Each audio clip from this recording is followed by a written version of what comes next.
Hello students, last class में हमने probability chapter discuss किया था, ठीक, और कुछ क्वेश्चन देखे थे वहाँ पर, ठीक।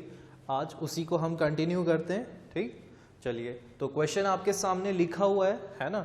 यहाँ पर क्वेश्चन क्या है, 3 unbiased coins are tossed together, ठीक। क्या बोल रहे हैं कि 3 अनबाइस्ड कॉइन्स है। अनबाइस्ड मतलब बिल्कुल करेक्ट कॉइन, उनमें कोई फॉल्ट नहीं है ना, कोई मिस्टेक नहीं है, ठीक। अगर आप उछालोगे तो आप प्रिडिक्ट नहीं कर पाओगे कि क्या आने वाला है, हर बार अलग अलग रिजल्ट आए, है ना। तो अनबाइस्ड कॉइन, सही कॉइन, ठीक। Now we need to find the probability of getting, first part में है all heads, 2 heads, 1 head, at least 2 heads, ठीक। तो ये हमारे को फाइंड करना है इन सब की प्रोबेबिलिटी, ठीक है। तो यहाँ पर आप देखो, एक बात और बता दूं, यहाँ इन्होंने बोला है 3 कॉइन्स आर टॉस्ड टुगेदर, ठीक। तो 3 कॉइन्स टॉस करना, 3 कॉइन्स टॉसिंग, या तो 3 कॉइन्स को टॉस करना, या फिर 1 coin 3 times, 1 coin tossed 3 times,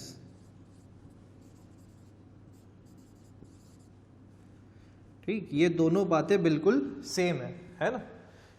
3 coins को टॉस करना या फिर एक ही कॉइन को 3 बार टॉस करना, ये दोनों केसेस जो हैं सेम होते हैं, इनसे आपको सेम ही आउटपुट मिलेगा, ठीक, सेम ही पॉसिबिलिटीज मिलेंगी। चलिए, तो अब हम देख लेते हैं कि क्या पॉसिबिलिटीज हो सकती हैं। सैंपल स्पेस बोलते हैं हम collection of all possible outcomes को, ठीक। तो हम सैंपल स्पेस बनाते हैं कि क्या सैंपल स्पेस बनेगा जब 3 कॉइन्स को हम एक साथ टॉस करेंगे, तो ठीक।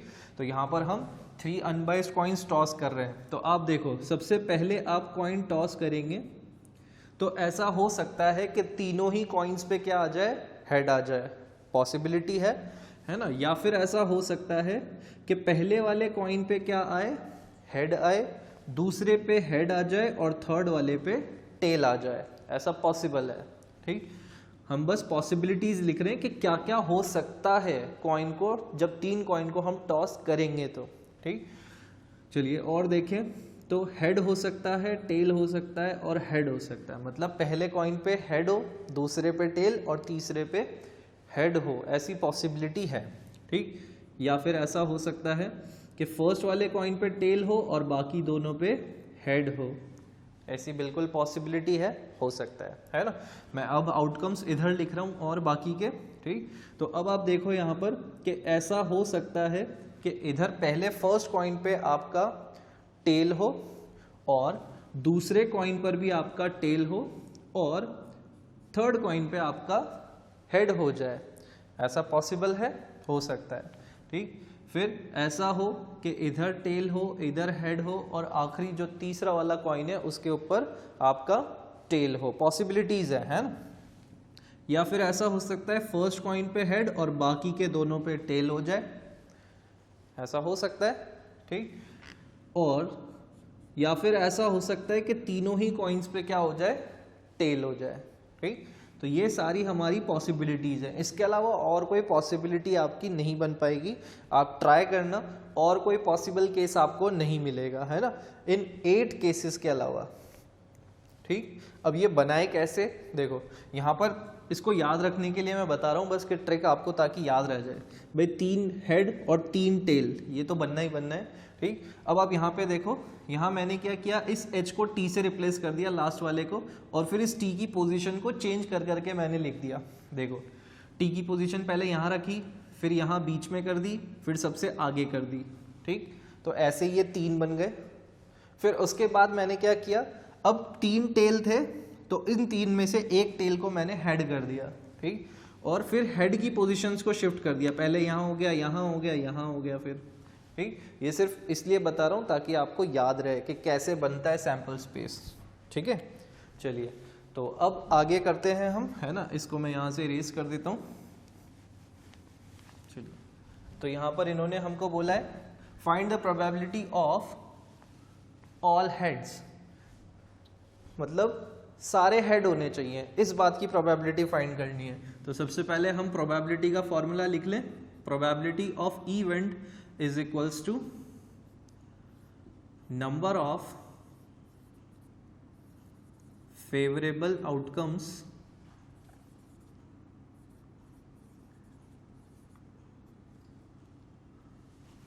Upon total number of outcomes. देखिए अब यहाँ पे अगर हम टोटल नंबर ऑफ आउटकम्स की बात करें तो कितने हो रहे हैं? 1 2 3 4 5 6 7 8 8 पॉसिबिलिटीज है ना। तो टोटल नंबर ऑफ आउटकम्स कितने हो गए? 8। टोटल नंबर ऑफ आउटकम्स वो हम लिख देते हैं यहाँ पर कितने हो रहे हैं? 8 हो रहे हैं। चलिए अब हमें देखना है probability of all heads. First part हमें फाइंड करना है प्रोबेबिलिटी ऑफ ऑल हेड्स। सारे ही हेड होने चाहिए। तो आपको कौन सा केस ऐसा दिख रहा है जिसमें सारे हेड हों? ठीक, तो आपको दिखेगा ये रहा आपका फर्स्ट जो यहाँ HHH ये वाला केस आपको दिख रहा है कि इसमें सभी हेड्स हैं। ठीक, तो हम इसको ऐसे लिख सकते हैं और E1 से डिनोट कर सकते हैं। ठीक, आप चाहो तो यहाँ पर भी इसका डिनोटेशन मेंशन कर दो, probability of all heads is E1। ठीक, तो P ऑफ E1 क्या हो जाएगा? देखिए एक ही केस ऐसा है तो फेवरेबल आउटकम हमारे लिए 1 हो गए और टोटल आउटकम्स 8। तो प्रोबेबिलिटी हो गई हमारी ऑल हेड्स की 1/8। चलिए सेकंड पार्ट पे आए। तो सेकंड पार्ट हमसे कह रहा है प्रोबेबिलिटी ऑफ 2 हेड्स। ठीक, अब 2 हेड्स आने की प्रोबेबिलिटी बतानी है। तो प्रोबेबिलिटी ऑफ 2 हेड्स, 2 हेड्स की प्रोबेबिलिटी हम उसको E2 से डिनोट कर दें। आपकी इच्छा है, आप किसी से भी डिनोट कर सकते हो। ठीक, तो यहाँ पर P of E2 probability of this event 2 heads.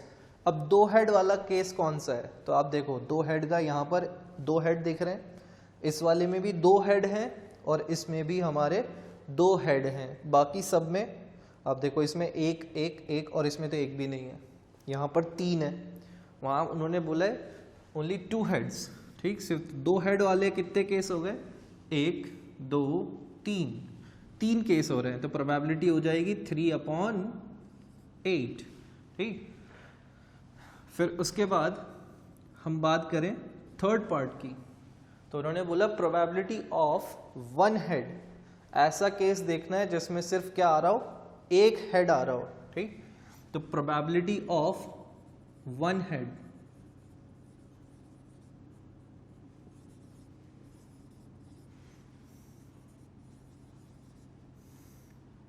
इसको हम E3 बोल देते हैं। तो 1 हेड की प्रोबेबिलिटी आप देखो कि 1 हेड वाले कितने केस आपको नजर आ रहे हैं यहाँ पर जिनमें सिर्फ 1 हेड आ रहा हो, ऐसा केस। तो 1 2 3 केस ऐसे हैं जिसमें सिर्फ 1 हेड आ रहा है। तो इसकी प्रोबेबिलिटी हमारी हो गई 3/8, number of favourable outcome upon total number of outcomes.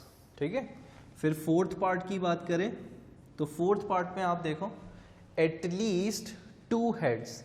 ठीक, एटलीस्ट मतलब मैंने बताया था एटलीस्ट का मतलब मिनिमम। ठीक, कि कम से कम 2 हेड तो हों। ठीक, एटलीस्ट का मतलब होता है मिनिमम, कम से कम 2 हेड हो हमारे पास। उससे ज़्यादा हो तो भी कोई इशू नहीं है, तो भी कंसिडरेबल है। ठीक, तो यहाँ पर आप देखो एटलीस्ट 2 हेड्स वाली, तो यहाँ पर 2 हेड्स है, यहाँ पर भी है और यहाँ पर भी है। और इस वाले में देखो इसमें 2 से ज़्यादा है। ठीक, तो 2 से ज़्यादा है तो भी कंसिडरेबल है ना। तो ये भी हमारे फेवरेबल आउटकम होगा। ठीक, तो 1 2 3 4, तो हमारे फेवरेबल आउटकम्स कितने हो जाएंगे एटलीस्ट 2 हेड्स के लिए? 4। ठीक, यहाँ लिख लेते हैं प्रोबेबिलिटी ऑफ एटलीस्ट 2 हेड्स, इसको हम E4 से डिनोट कर देते हैं।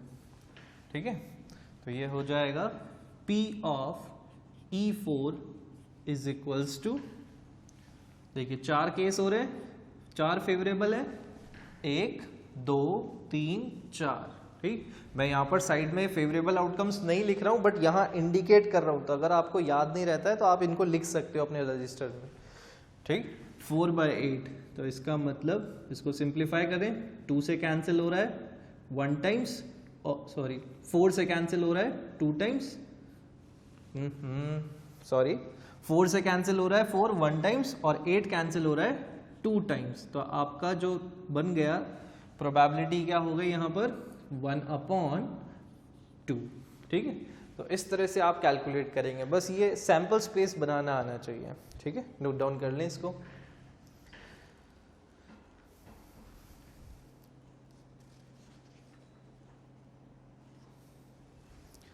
चलिए आगे बात करते हैं।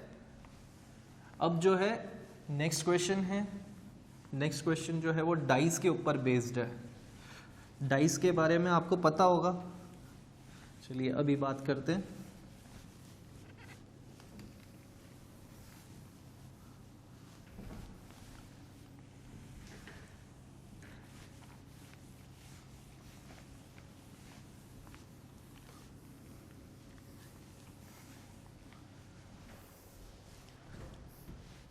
देखिए क्वेश्चन लिख लें आप चाहें तो, है ना। An unbiased die is thrown, क्या किया गया है, unbiased die is thrown. Die means आपने देखा होगा वो गेम खेलने के लिए यूज करते हैं हम, एक क्यूबिकल शेप का इतना सा ब्लॉक होता है, ठीक, उसके ऊपर डॉट्स बने होते हैं या फिर नंबर्स लिखे होते हैं, हिंदी में उसे पासा बोलते हैं, ठीक। तो unbiased die is thrown, dice जो है वो प्लूरल फॉर्म है और डाई जो है वो सिंगुलर फॉर्म है, ठीक। तो यहाँ पर एक पासे को फेंका गया, अनबाइज्ड मतलब सही है बिल्कुल, है ना, उसमें कोई गड़बड़ नहीं है, ठीक, कहीं पे नंबर रिपीट नहीं हो रहे हैं या कोई एक तरफ से घिसा हुआ नहीं है, किसी भी तरह से खराब नहीं है, बिल्कुल फाइन एकदम सही वाला डाई है, ठीक। तो अब उसको हम थ्रो करेंगे, तो आपने देखा होगा कि डाइस पे जो है नंबर्स लिखे होते हैं अलग अलग अलग, है ना। तो अगर हम उसका सैंपल स्पेस बनाएं तो क्या बनेगा, देखो डाई को अगर हम थ्रो करेंगे तो हो सकता है कि उस पर 1 आ जाए, ठीक है, हो सकता है, पॉसिबिलिटी है, या फिर 2 आ जाए, 3 आ जाए, 4 आ जाए, या 5 आ जाए, या फिर 6 आ जाए। 6 से ज़्यादा कोई नंबर होता है क्या उसके ऊपर, नहीं होता है ना। तो बस ये बन गया हमारा एक सिंगल डाई का सैंपल स्पेस, ठीक है। अब करना क्या है इसके अंदर, चलिए देखते हैं। सबसे पहले यहाँ पे हमें फाइंड करना है, find the probability of getting an even number, ठीक। यहाँ पर क्या बोला जा रहा है फर्स्ट पार्ट में, probability of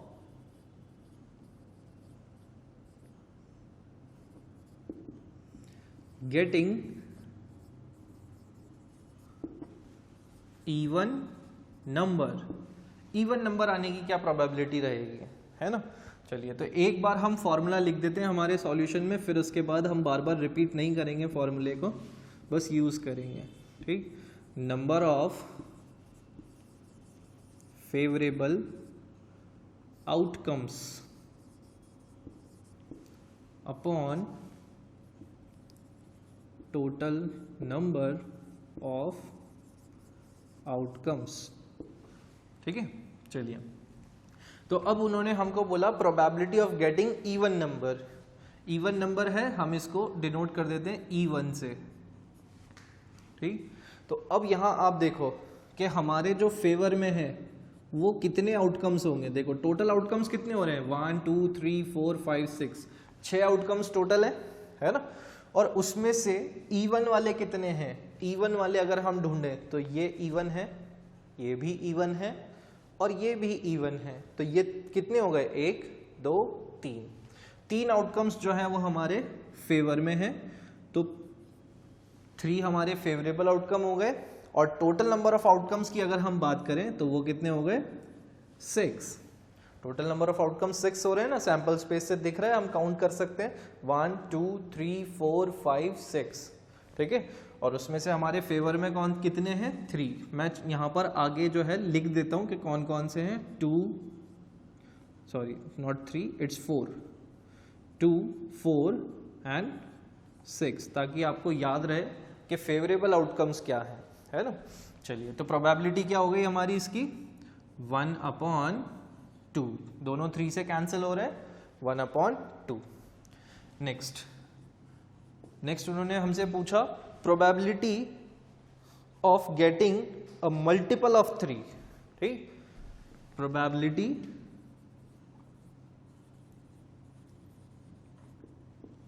of getting a multiple of 3 का मल्टीपल। तो आप देखो यहाँ पर 3 के मल्टीपल मतलब जो 3 की टेबल में आते हैं, जैसे 3 1 3, 3 2 6, 3 3 9, 12 15 18 21, ये सारे 3 के मल्टीपल्स हैं, है ना। तो यहाँ पर अगर हम देखें कि 3 के मल्टीपल्स कितने हैं, इसमें यहाँ आपको कौन सा आउटकम दिख रहा है 3 के मल्टीपल में, तो आपको यहाँ दिखेगा कि एक 3 जो है वो 3 का मल्टीपल है ना, और दूसरा जो है 6 है। तो 3 और 6 कितने आउटकम्स हुए फेवर में हमारे, सिर्फ 2 आउटकम्स है ना, हम इसको E2 से डिनोट कर देते हैं। तो probability of E2 is equals to 2 outcomes है 3 और 6, है ना, मैं लिख भी देता हूँ यहाँ पर 3 और 6, ये 2 ही आउटकम्स हमारे फेवर में है, और टोटल आउटकम्स कितने हैं 6। तो प्रोबेबिलिटी क्या हो गई 1/3। बहुत इजी है, बहुत इजी, बस एक ही फॉर्मूला है, बस देखना है कि है क्या हमारे फेवर में क्या है बस, ठीक। चलिए नेक्स्ट पार्ट की बात करें। नेक्स्ट पार्ट में हमको बोला है एन इवन नंबर और अ मल्टीपल ऑफ 3, ठीक। अब क्वेश्चन में उन्होंने क्या बोला कि इवन नंबर होना चाहिए और मल्टीपल ऑफ 3 भी होना चाहिए, ठीक। मैं अब देखें क्या होता है यहाँ पर, प्रोबेबिलिटी ऑफ गेटिंग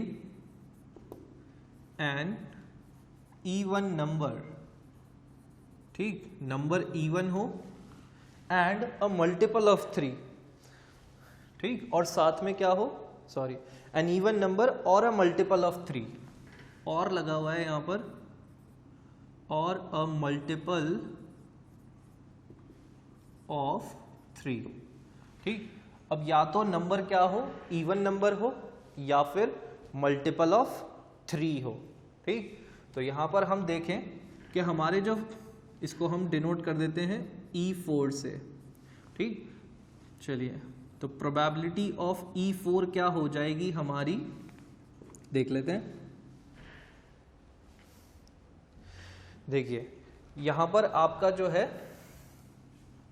उन्होंने बोला probability of getting an even number, तो इवन नंबर आपको यहाँ पर कितने दिख रहे हैं 1 2 3, ठीक, और अ मल्टीपल, अब या फिर मल्टीपल ऑफ 3 भी हो तो चलेगा। तो देखो अगर फेवरेबल आउटकम्स मैं यहाँ लिखूं तो क्या क्या हो जाएंगे 2 4 6 इवन नंबर हो गए, और उन्होंने बोला मल्टीपल ऑफ 3 भी होना चाहिए, और अ मल्टीपल ऑफ 3, या फिर मल्टीपल ऑफ 3 भी आ जाए, है ना।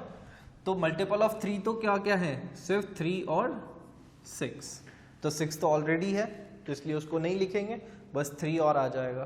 तो हमारे फेवर में क्या हो गए, देखो क्वेश्चन में उन्होंने बोला probability of getting an even number आए, या फिर और लगाया ना, या फिर क्या हो मल्टीपल ऑफ 3 का मल्टीपल हो, ठीक। तो इवन नंबर वाले तो हमारे ये सारे हो गए 2 4 6, और मल्टीपल ऑफ 3 वाले हमारे ये दोनों हैं 6 और 3, बट 6 दोनों में कॉमन है तो इसलिए एक ही बार लिखा जाएगा, ठीक। तो अगर यहाँ नंबर ऑफ फेवरेबल आउटकम्स की बात करें तो 2 4 6 3 कितने हो गए 4 हो गए, और टोटल आउटकम्स 6 है। तो प्रोबेबिलिटी क्या हो गई हमारी, सिंप्लीफाई करें इसको, दोनों 2 से कैंसिल होंगे तो 2/3, ठीक है। चलिए नेक्स्ट पार्ट ले लेते हैं, फोर्थ पार्ट। इसमें आपसे पूछ रहे हैं a number less than 5, probability of getting a number less than 5, 5 से लेस आने की प्रोबेबिलिटी बतानी है। तो आप देखो इसको हम E5 बोल दें, तो प्रोबेबिलिटी ऑफ E5 क्या हो जाएगा हमारे पास, देखिए यहां पर आए नंबर लेस देन 5, तो 5 से लेस वाले नंबर आपको क्या दिख रहे हैं, 1 2 3 4 4 3 2 1, ये चारों हमारे क्या है, लेस देन 5 है, 5 काउंट नहीं होगा, उन्होंने बोला लेस देन 5, 5 से कम होना चाहिए। तो 4 आउटकम्स हमको दिख रहे हैं जो कि लेस देन 5 है, वो चारों क्या है, मैं लिख देता हूं यहां पर 1 2 3 4, ठीक है। तो 4 आउटकम्स और टोटल आउटकम्स है 6, तो प्रोबेबिलिटी हो गई 2/3, ठीक है। चलिए और एक पार्ट और ले लेते हैं, फिर उसके बाद चलिए अब नेक्स्ट पार्ट में उन्होंने बोला अ नंबर 3 और 4, ठीक, उन्होंने हमको बोला कि 3 या 4 आने की प्रोबेबिलिटी बतानी है। तो प्रोबेबिलिटी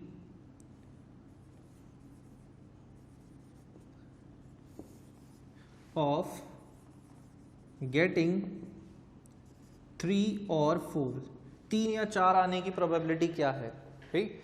तो 3 या 4 आने की प्रोबेबिलिटी, तो देखो इसको हम E6 बोल दें। अच्छा हमने कहीं गड़बड़ कर दिया क्या, फर्स्ट सेकंड थर्ड, अच्छा इसको E4 बोल दिया मैंने, कोई दिक्कत नहीं है ना, E4 E5 E6, ये लो। तो probability of getting E6 denotation है ना, तो 3 और 4, 3 और 4, 3 कितनी बार है यहाँ पर, इसमें 3 कहाँ आ रहा है, एक ही बार आ रहा है, और 4 भी एक ही बार आ रहा है। तो फेवरेबल आउटकम्स क्या क्या हो गए हमारे, फेवरेबल आउटकम हो गया 3 और 4, या तो 3 आ जाए या 4 आ जाए, ठीक। तो 3 एक ही बार है और 4 भी एक ही बार है, तो टोटल पॉसिबिलिटीज 2 ही हैं हमारे पास, और सॉरी फेवरेबल आउटकम सिर्फ 2 ही हैं और टोटल पॉसिबिलिटीज 6 हैं। तो इसकी प्रोबेबिलिटी हो गई 1/3, ठीक है। इसको नोट कर लें, चलिए तो नोट डाउन कर लिया होगा आपने, है ना। इसको मैं यहां से इरेज कर देता हूं। देखिए 1-2 पार्ट और देखेंगे, फिर उसके बाद फिनिश करते हैं।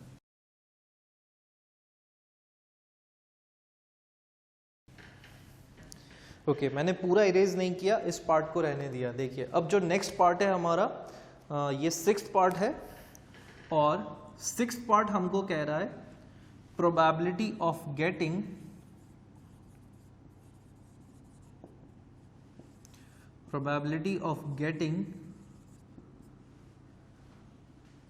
an even number and a multiple of 3, ठीक है। तो आप देखो यहां पर क्या बोल रहे हैं, probability of getting an even number and a multiple of 3। अब आपको लग रहा होगा कि इसमें और इसमें क्या डिफरेंस है, मैंने इसीलिए इसको इरेज नहीं किया, ठीक, क्योंकि यहां पर भी ऐसा ही लिख रहा है probability of getting an even number और अ मल्टीपल ऑफ 3। यहां पर जो डिफरेंस है वो ये है, यहाँ पे और लगा हुआ है और यहाँ पे एंड लगा हुआ है, ठीक। यहाँ पे और का मतलब है कि या तो ये कंडीशन हो या फिर ये वाली, ठीक, और यहाँ एंड का मतलब है कि ये भी होना चाहिए और ये भी होना चाहिए, ठीक। जैसे मैं एग्जाम्पल के लिए आपको बोलूं कि राम और श्याम अगर आ जाएं क्लास में तो क्लास होगी, राम और Shyam will come then class will occur, ठीक। तो राम या श्याम में से दोनों कोई भी एक आ जाए क्लास हो जाएगी, है ना, दोनों भी हो जाए तो भी क्लास हो जाएगी, बिल्कुल। बट मैं बोलूं कि Ram and Shyam should come then only class will occur, तो राम और श्याम दोनों का आना जरूरी है तभी क्लास होगी, ठीक है। तो यहां पर एंड लगा हुआ है, इसका मतलब ये दोनों ही कंडीशन सेटिस्फाइड होनी चाहिए कि नंबर इवन भी हो एंड मल्टीपल ऑफ 3 भी हो, ठीक। इसको हम E7 से डिनोट कर देते हैं, ठीक। तो प्रोबेबिलिटी ऑफ E7, चलिए तो यहाँ देखें कि फेवरेबल आउटकम क्या है हमारे लिए।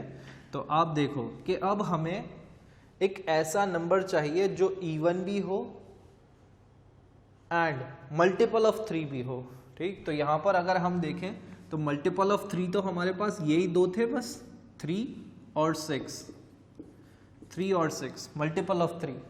लेकिन इन दोनों में से इवन कौन सा है, तो इवन ये वाला है। तो हमारा फेवरेबल आउटकम क्या हो जाएगा, 6।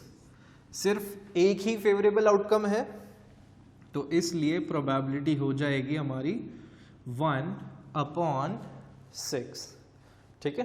तो एंड और का डिफरेंस मुझे आपको समझाना था, आई होप समझ में आ गया होगा, है ना, ठीक। तो एंड और बहुत ध्यान से करना होता है जब एंड या और आता है तो, ठीक है। तो इसको आप नोट डाउन कर लें। ओके, तो नेक्स्ट क्लास में मिलेंगे। Till then take care of yourself, bye bye.